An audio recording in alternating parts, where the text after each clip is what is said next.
Hello, this is Harold with Jackson Appliance Repair Orlando.com, making another video for you about the Samsung DC code, about the DC error code that you get on the washing machine.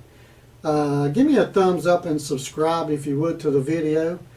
I'm Harold and I own and operate Jackson Appliance Repair. Your question is about the DC code on your Samsung washing machine.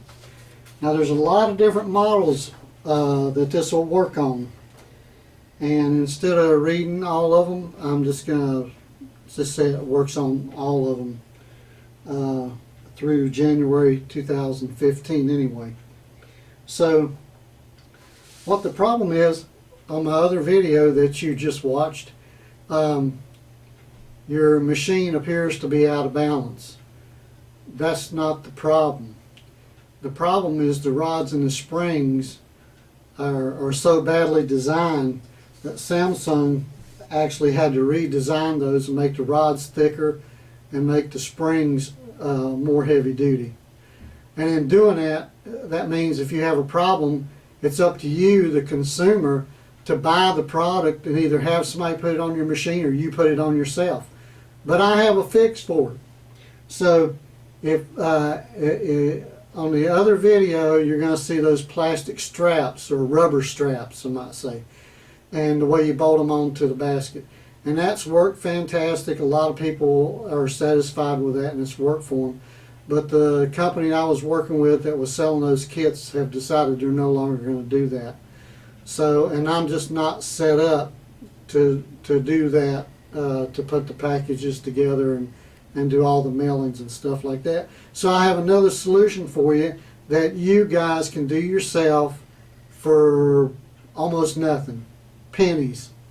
So what you're going to do, this is different now, what you're going to do is you're going to take an old radiator hose.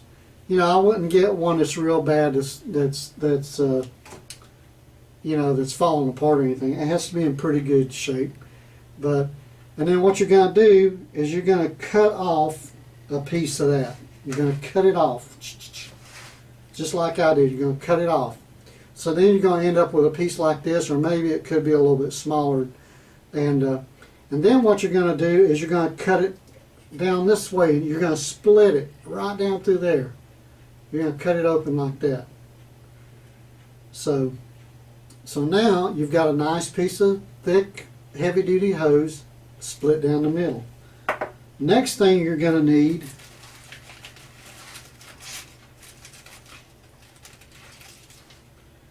is 2 zip ties. So you're going to have to buy the zip ties. I buy them by the bag, about 100 or 200, whatever they are, for $5 or something. So very inexpensive. And like I said, I got the hose from my buddy's mechanic shop, just dug it out of the trash. Now what you're going to do is you're going to lay the washing machine on the side. Put a blanket down or something so you don't scratch it. And then you can either take the springs out or you can leave them in and do it from underneath the bottom. I prefer to leave the washing machine sitting up, take the lid off like I showed you in the other video, and the rods and the springs come out very easy. You just pick up on them, take them out of the holder, pull them out. And this spring that I'm going to use is not for the Samsung. I'm just using it for demonstration purposes. But the spring is about this diameter. It might be a little bit bigger. But what you're going to do is you're going to put this rubber hose around it, and then you're going to overlap it.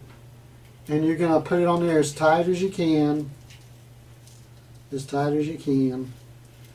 And then you're going to put your zip ties on there. And then you're going to pull those tight, because you want it to be able to move, but you don't want it to be able to move freely. You want it to be able to move when the washing machine moves. So get it on there, you know, snug it up. And then I would take one more. This is what I do. Take one more, put it on there, real good and snug.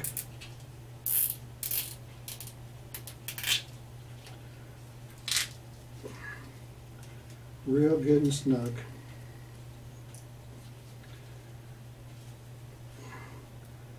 So now it's on the spring, but it won't slide up and down.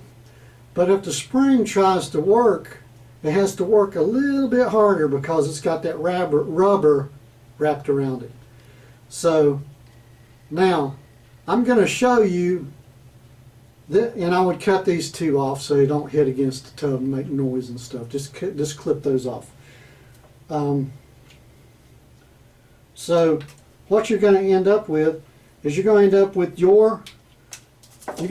your spring and rod that goes onto your machine.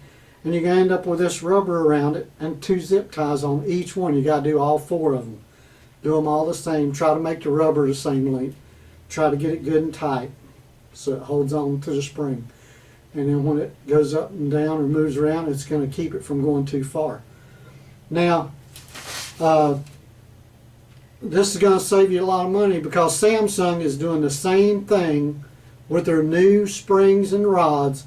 All they're doing is adding this rubber to the spring, and they're going to charge you like $30 to $40 per rod.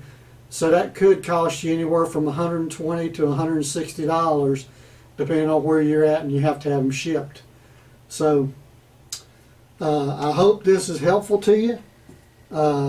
And if I come up with something that's better, but this is going to be the best fix for it. That way you don't have to drill holes in your tub and compromise the tub or anything. You can just put this on the spring and clamp it down. You're good to go. So if you have any questions, please post them below. And you know, some people call me. It's okay if you call me. And I'll have another video for you soon. So please give me a thumbs up and subscribe to the video. And I'll make another one for you soon. You guys have a great day.